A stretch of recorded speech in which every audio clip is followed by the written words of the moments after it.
Fala pessoal, seja muito bem-vindo a mais um vídeo aqui no canal. E hoje eu vou falar do nosso ETF que a gente acabou de lançar bem recentemente, o Área 11. E assim, eu sei que muitos educadores financeiros já fizeram um vídeo sobre ele, até mesmo o Raul, vou até deixar o card do vídeo do Raul aqui também, que traz alguns detalhes. E assim, eu peguei essa oportunidade para trazer um pouco a minha visão, porque eu quero trazer aqui uma visão mais até da consultoria mesmo, e também a ideia de que o Área 11 ele é um ETF que ele vai ajudar muito uma certa perfil de investidor, e eu vou também falar um porquê que ele não é para todo mundo, mas fica até o final desse vídeo para você entender um pouco mais. Ele é bem interessante, é um ETF bem seguro e eu vou explicar também as diferenças também em relação a outros ETFs que existem no nosso país, beleza? Então aqui eu preparei um material para vocês do Área 11. Esse aqui foi até um material que eu até tinha feito também para algumas apresentações também internamente, então é um material bem legal também para a gente conversar aqui hoje. Então assim, eu peguei algumas informações também lá da Teva, que é onde estruturou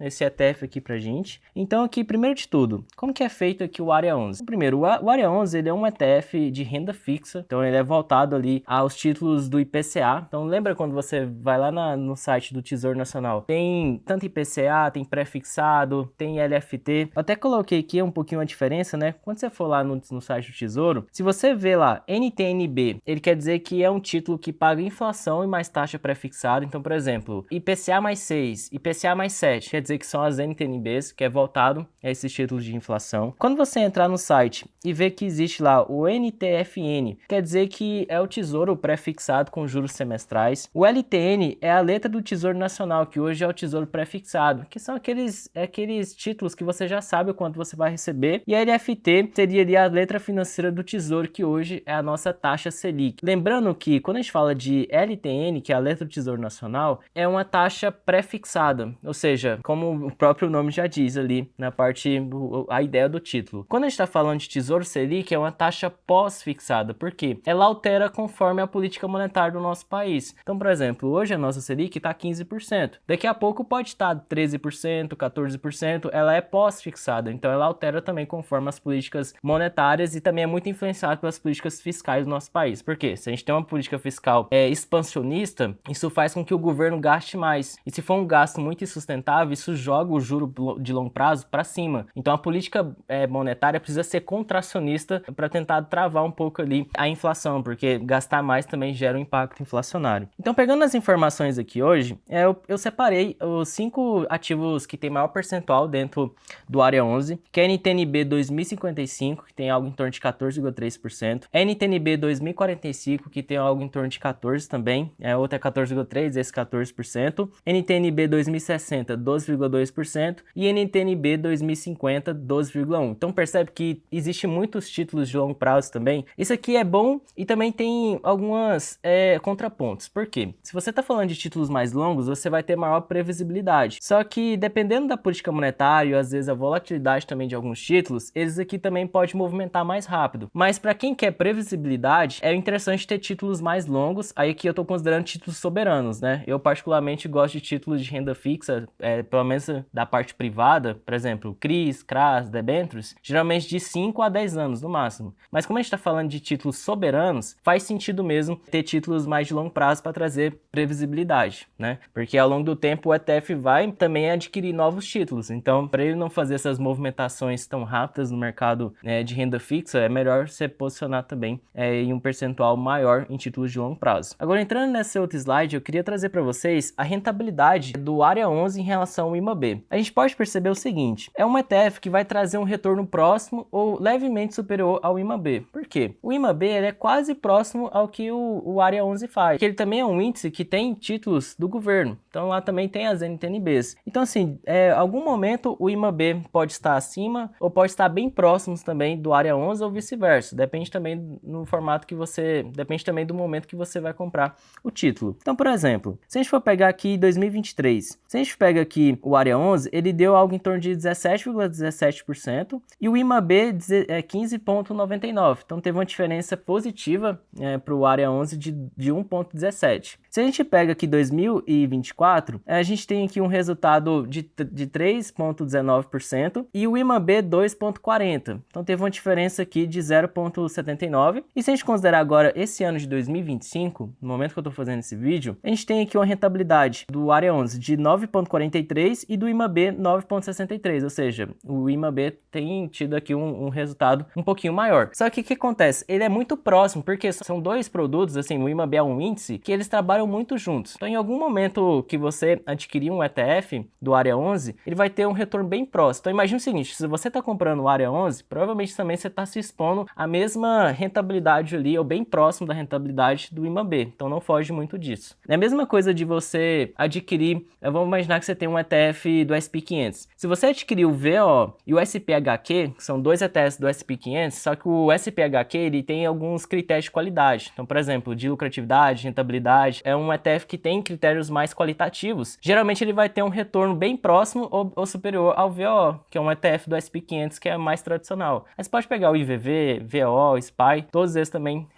faz a reposição, eles se expõem também ao S&P 500. Então, é a mesma coisa que acontece dentro aqui do Área 11. Então, o Área 11 vai ficar bem próximo ou levemente superior ao IMAB. E o diferencial dele é que o ETF vai distribuir dividendos mensais aos cotistas. Então essa é a grande diferença do Área 11 para o IMAB. E como eu tinha falado no início do vídeo, faz sentido ter o Área 11? Bom, depende. Por quê? Porque como ele é um ETF de renda fixa e ele paga dividendos mensais, acaba que ele é para pessoas ou para investidores bem específicos. Por quê? Geralmente eles são para aposentados que querem viver de rendimento, profissionais liberais que buscam garantia e previsibilidade de retorno mensal, clientes de consultoria com patrimônio consolidado, investidores de alta renda que busca previsibilidade. Então por que eu coloquei essas características de pessoas, né, de investidores? Porque o Área 11, por ele estar vinculado a um título soberano do país, acaba que ele é muito seguro. Então muitas vezes, para você absorver um investimento maior dessas pessoas que construíram o grande patrimônio, o Área 11 atende. Porque imagina o seguinte, imagina que eu já ultrapassei o limite do FGC, então já tem mais de R$1 milhão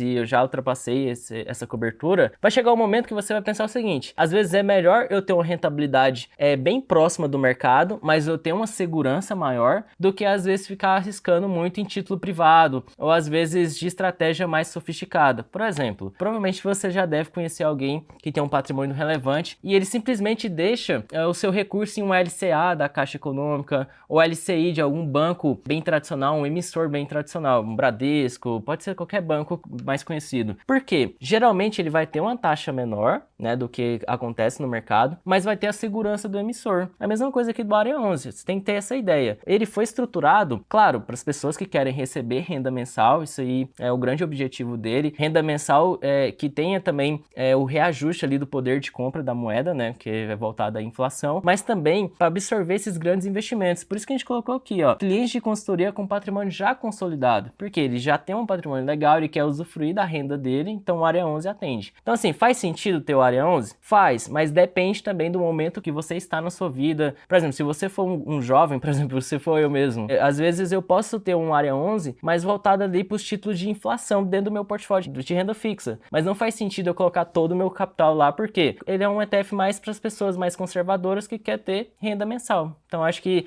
para as pessoas mais jovens, não faz tanto sentido assim ter uma exposição tão alta nele, mas para patrimônios mais consolidados, eu acho que faz sentido pelo menos considerar um estudo em relação ao Área 11. E aqui eu queria trazer algumas vantagens também do ETF. Primeiro, aqui parece não ser muito vantagem, né, porque 15% de IR é automaticamente na fonte, né, depois de você ter os rendimentos mensais, mas aqui é uma vantagem interessante, eu vou explicar isso. O que acontece? Se a gente for pegar a tabela regressiva do imposto de renda, até coloquei aqui no material, você tem uma tabela que começa em 22,5% e vai até 15%. Lembra que lá no início da apresentação eu mostrei que as maiores posições do fundo são NTNBs de 2055, 45, 2060 e 2050, ou seja, é superior a 2 anos, acaba que se você comprar o Área 11, você vai estar ali exposto à menor alíquota do imposto de renda, que é 15%. Então, que é interessante, porque se você fizesse a mesma estrutura sem fosse o Área 11, se fosse de forma individual, acaba que em algum momento você teria alguns títulos que teria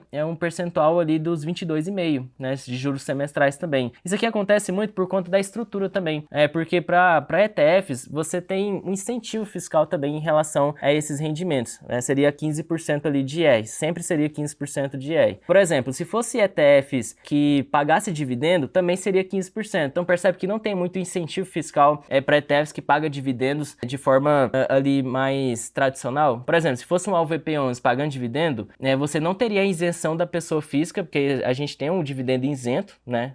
Isento lucros e dividendos para pessoa física, mas para pessoa jurídica não. Mas, por exemplo, se você tem um rendimento mensal, você vai ter 15% de IR. Se fosse em outra estrutura que não tivesse títulos de longo prazo pagando dividendos mensais, você talvez teria aqui uma alíquota maior, de 22,5%, 20%. Então é um incentivo fiscal também, é um benefício fiscal e é uma vantagem, né, ter essa parte do Área 11 também dentro da carteira. Outra coisa que é importante, ele é sem IOF, ou seja, ele é isento em qualquer prazo de aplicação. Isso aqui é muito interessante, porque isso aqui acontece muito com quem deixa recursos, talvez numa caixinha de algum banco, aplicações assim de diário. Por exemplo, se você compra Selic, você tem que esperar 30 dias para você resgatar o título para ter algum rendimento interessante, porque se for menos que isso, o IOF vai pegar toda a sua rentabilidade. Então é isento em qualquer aplicação, ele não tem come cotas, ou seja, não há desconto semestral automático. Essa questão do come cotas é porque fundos de renda fixa e também de multimercado, às vezes ele tem que antecipar o imposto de renda, então às vezes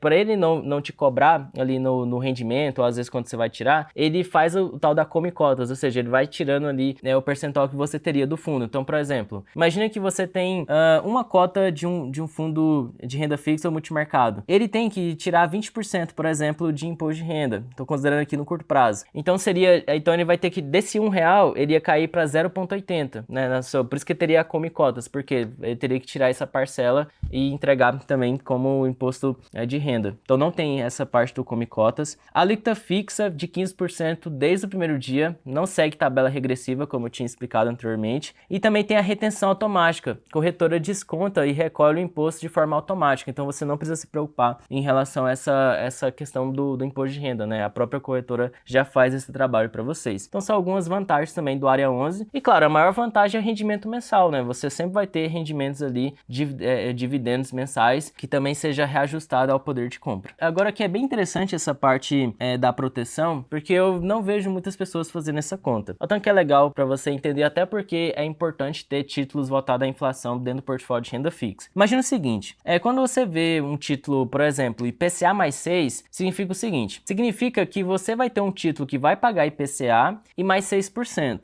Só que o tanto que é interessante. Eu vejo muita gente fazendo o seguinte, ele pega a inflação anual, aqui nesse exemplo eu coloquei o seguinte, suponha que a inflação do IPCA seja de 5% ao ano. Simplesmente ele vai pegar 5% da inflação e ele vai somar com a taxa que você adquiriu, né? Por exemplo, 6% seria a taxa ali meio que pré-fixada, né? Então você ia somar 5 com 6 daria 11%. Só que aqui é um grande fator interessante. Quando a gente está falando de títulos voltados a IPCA, eles são interessantes porque ele vai corrigir o valor aplicado. Então, por exemplo, imagina que você investe um título pré-fixado com vencimento um pouquinho mais longo. Então, você vai ter R$1.000 aplicado, aí ele vai reajustar em relação à inflação, porque a inflação foi 5%, então seu título agora foi para 1.050. Aí desses 1.050, ele joga a taxa pré-fixada, que seria 6%. Ou seja, o seu título que antes era 1.000, agora vai para 1.113. E se você fizer a conta, ele teve um crescimento de 1,3% ao ano. Não é 11%, como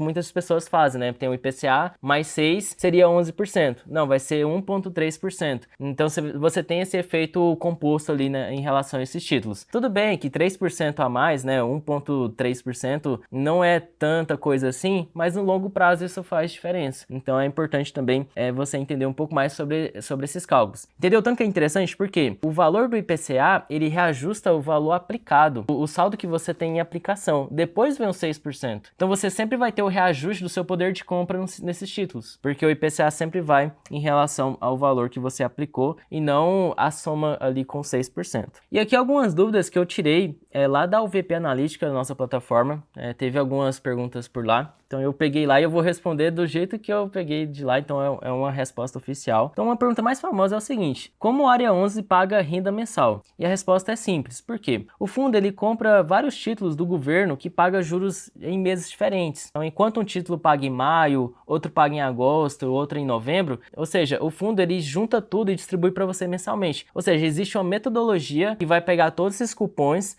que paga em meses diferentes, ele vai juntar e vai te pagar mensal. Por exemplo, imagina o seguinte: imagina que uma empresa paga R$12 de dividendo por ano. Você vai fazer toda a metodologia para te pagar R$1 todo mês. Então a mesma coisa que acontece no Área 11. Por quê? Você vai ter cupons ali, títulos de vencimento diferente, né, de cada mês, mas você vai ter uma metodologia que vai te trazer, vai ter uma forma padronizada e uniforme também para te trazer essa renda mensal. Outra pergunta interessante é qual a diferença do Área 11 para um FII? Lembrando que fundo imobiliário você tem tanto fundos de tijolo como também fundos de papel. E se a gente for pegar fundos de tijolo, a gente tem que entender o seguinte: a renda ele vai vir de aluguel de imóveis, pode ter vacância, inadimplência, problema de manutenção e também a liquidez pode ser baixa dependendo do fundo. Nesse caso, o Área 11 ele é interessante porque ele sempre vai ter renda que vem dos títulos do governo, que é mais seguro, o título soberano, e vai ter uma previsibilidade maior nos pagamentos e liquidez garantida na bolsa todos os dias. Porque fundos imobiliários você tem uma liquidez ali limite. Por exemplo, se a gente for pensar, hoje o mais líquido vai ter algo em torno de 2 milhões, 3 milhões. O Área 11, por trabalhar com títulos do governo federal, acaba que a liquidez é muito maior, né?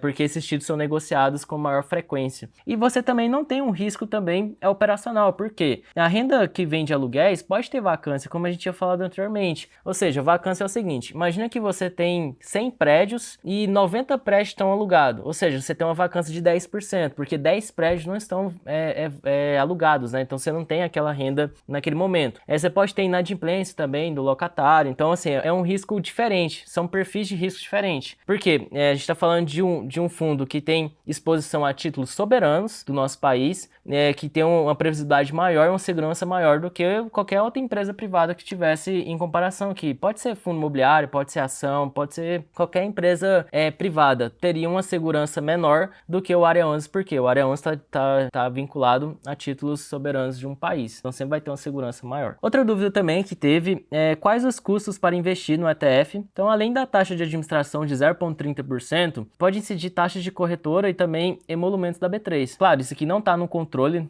do ETF, né? Porque a única taxa que existe dentro do ETF é essa de 0,30%, que é a taxa de administração. Mas eu também preciso falar para vocês que às vezes vai ter corretoras que vão te cobrar taxa, emolumentos da B3. Então, consulte também a corretora que você tem para você saber qual que seriam as taxas ali. Mas só a taxa do ETF é 0,30% ao ano. Então é uma taxa bem pequenininha também em relação a outros produtos. E outra pergunta bem interessante também é se tem garantia do FGC. Não tem garantia do FGC, mas também se a gente for pensar, não precisa tanto, porque como o Área 11 já investe em títulos do governo brasileiro, que tem garantia do próprio governo federal, a gente considera que é um título que tem maior segurança do que se fosse a cobertura do FGC, né?